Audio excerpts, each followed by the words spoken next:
All right, so there is a ton of massive news to go over today for Zelda Echoes of Wisdom that has come out over the weekend for multiple different reasons, one of which has to do with an official trailer that Nintendo did upload to their YouTube channel with yet another 5-minute deep dive showing off this time the Rift area that we have not seen inside prior to this trailer going live. The other thing that is appearing online around this game in terms of big new updates and things we can expect comes from PAX West, because they do have this as a playable demo over there. I am also seeing reports online suggesting that some Targets may have this game available for a demo play session, so you might go check your local Target to see if it's actually set up at their booth. But nonetheless, Zelda Echoes of Wisdom is getting close. We are in the month of September now, and we are getting a lot more details around this game. We will dive into all of it here, but before we do, make sure you like, subscribe, and turn on your bell notification to join Sunbro Nation if you're new here, and make sure you actually hit the like button if you do indeed like the new channel logo that just went live. But nonetheless, we have to first talk about some info that's coming out of the game from PAX West, because as mentioned, playable demos are unfolding, and you can see a lot of different footage on screen from various different channels that were able to cover it and go out there, and full credit to them for sharing their playthroughs online. But one thing I did see from friend of the channel Andre's Restarts video is that he mentioned that Botox Games was actually at the PAX West event and was able to essentially start the game, I guess not the way that Nintendo intended you to, not just hopping straight into the demo, but rather like starting a brand new file. And he was able to confirm that yes, indeed, you do start out as Link. So that ESRB rating that we saw, where it did mention that Link is playable with his sword and arrows and shield, yes, that is indeed real, and it does seem like we will just be opening up this game as Link, and then that intro cutscene that we saw from the first trailer will indeed unfold, and we will then become Princess Zelda. There's also some story elements that have been uncovered that, yeah, Zelda's gonna be hunted in this game. She's essentially wanted from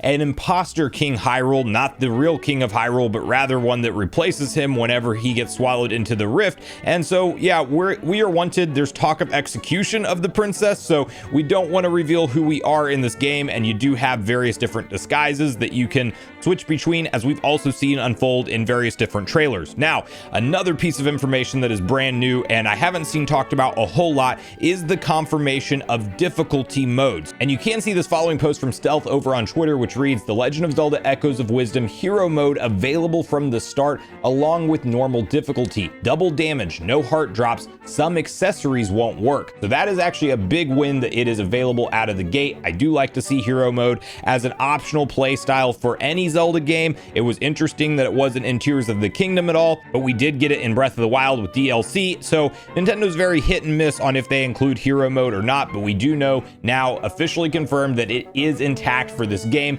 I do not believe there is any kind of easy mode, and I also don't think you would need an easy mode. It does seem like in general, most top-down 2D Zelda games are not insanely difficult if you were just playing them on normal, but I will be going through my first playthrough in hero mode myself. Now then, transitioning into some of the really cool pieces of information that we've learned about from this game's official latest trailer, which is Into the Still World, A Journey Continued. You do have this really cool piece of key art that does indeed outline that Lynels are returning in this game. As you can see, a really cool looking Princess Zelda, the craziness of the Still World, where everything is essentially going to be, in some cases, kind of flipped on its side a little bit. Nothing is really in the correct layout that it typically would be. This is very much a decrepit, broken world. Has kind of a creepy, dark vibe to it that I very much enjoy. But Lynels in this game is a really cool thing, and we have also officially learned that there is a jump function in Zelda Echoes of Wisdom, which is a really cool addition for a top-down 2D Zelda. Yes, Rock's Feather has really always been a thing in a lot of the 2D Zelda games over the course of time, but you typically have to unlock that later on, and in this case, it seems like the jump function is just built in at the base. We also have confirmation, and this is a huge deal for me because it's one of my most enjoyable sections of any Zelda game, and that is the confirmation that massive dungeons are back, and they are in the Still World specifically. Now, whether or not there will be some in the overworld remains to be seen, but we do know from the trailer that it's specifically outlined that the dungeons are in the Still World, and I'm assuming you're going to go into rifts at different different parts of the overworld and then find your way into a massive dungeon at the bottom. We know, of course, to expect boss fights at the end of traditional dungeons. Like, these are not going to be necessarily the Tears of the Kingdom style dungeons where they feel like a traditional dungeon, but then not quite.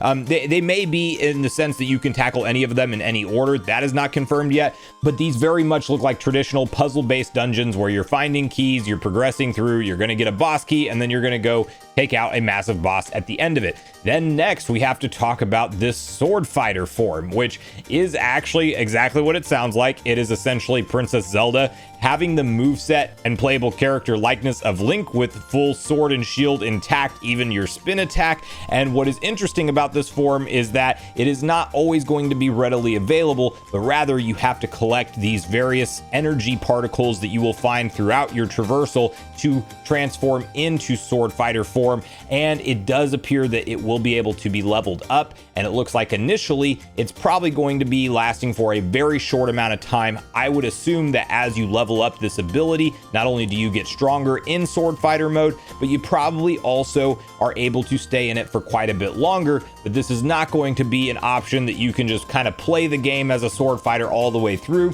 Although one really cool idea that I do think Nintendo could do to add some replayability factor for this game would be to enable sword fighter form unlimited in a second playthrough after you've beaten the game, because I very much do want to experience all the different gameplay styles and ideas that will come from these various different echoes that we are seeing Princess Zelda able to do with the Tri-Wand. And so that's going to be my first playthrough, but I would love to have a more traditional style playthrough as a second go around, and I think that that would be a cool addition. We'll see if that is something that could be unlocked or not. I'm not necessarily thinking it will be, but one extra ability that's not exactly outlined in this trailer that we have learned about from the PAX demos is the R1 function of a spin for Princess Zelda, which is nice because it is going to give her essentially the ability to clear out grass and pots and things like that that you're accustomed to just always breaking in any top-down 2D Zelda or even 3D Zeldas for the most part. You can do that with the spin function, so you don't have to worry about, since she doesn't have a traditional sword in the regular playthrough, that's not going to be a thing. You actually can do that. Now, we also have in this trailer the confirmation that Dampé actually plays an important role this time with something called automatons that you can basically wind up and do a myriad of different things depending on what automaton it is. They showed a lot of different examples of that. They also have a lot of different NPCs returning, and we did see that one key art person that was basically somebody who's like flying down from the sky. It's unclear if that's like a map person or not. Speaking of the map real quick, we do have confirmation that you can mark up to 30 different items on your overworld map, and there's actually a clear look at just how big the map is, but we also don't know how much of the game takes place in the overworld and in the rifts beneath. So it's going to be really cool to uncover. Great fairies are returning, and you know, the Yiga clan, it looks like, is there in some kind of capacity. I mean, this just looks like a very Tears of the Kingdom, Breath of the Wild inspired, fresh top-down 2D Zelda, which is exactly what I want it to be. So really cool things from the trailer, and the return of a massive boss fight that I cannot wait to tackle once again, which is none other than Volvagia from the Fire Temple in Ocarina of Time. It's straight up the same boss, and we do see a snippet of that towards the end of this trailer, which is very cool to see, and I'm excited to take on that boss fight once again. And it also makes me wonder if we're going to see any other cameos from old Ocarina of Time era bosses make an appearance within this game. We do have some interesting updates on the timeline that kind of confirms that Nintendo's not really paying attention to Tears of the Kingdom and Breath of the Wild and where they fit in the timeline, if you've seen that new graph going around online. But I wonder where this game fits in, and we might learn some more of that. We might not as we play through this one. But then the trailer closes out with an encounter with a dark, possessed looking Link, which I'm assuming means, yeah, Link is under whatever spell he had succumbed to when he fell into the rift. And so we're probably just going to have to straight up fight Link as Princess Zelda, which is going to be quite interesting.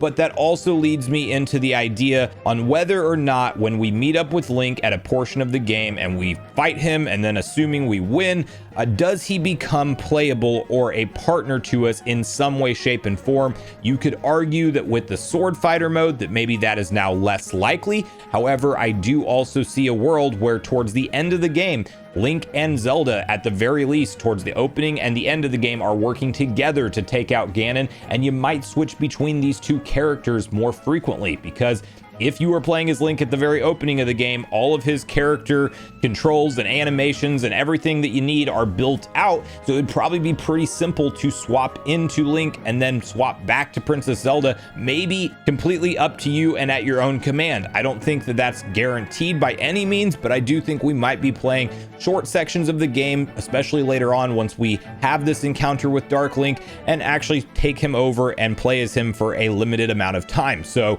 I personally, the more that I see of Zelda Echoes of Wisdom, I'm getting that much more excited about it. It's literally almost here, September 26th. There is, of course, the special edition Switch Lite that you can pick up for a couple $100 if you want that as a collector's item, and September 26th at this point cannot get here fast enough for me. But that's where I really want to hear from you guys at this point in the video. What do you think of all the new information that we've learned about Zelda Echoes of Wisdom? Are you more or less excited for this game now that we've learned so many new things about it? Are you planning on picking it up day one, or is it one that you might get around to playing on later on down the road? So make sure you share all your thoughts and feelings in the comments down below before you leave, regardless if we agree or disagree. Also make sure you like, subscribe, turn on your notification bell. And with that, I've been Sunbro, you've been Nation. Thanks so much for watching, and I'll see you guys in the next video.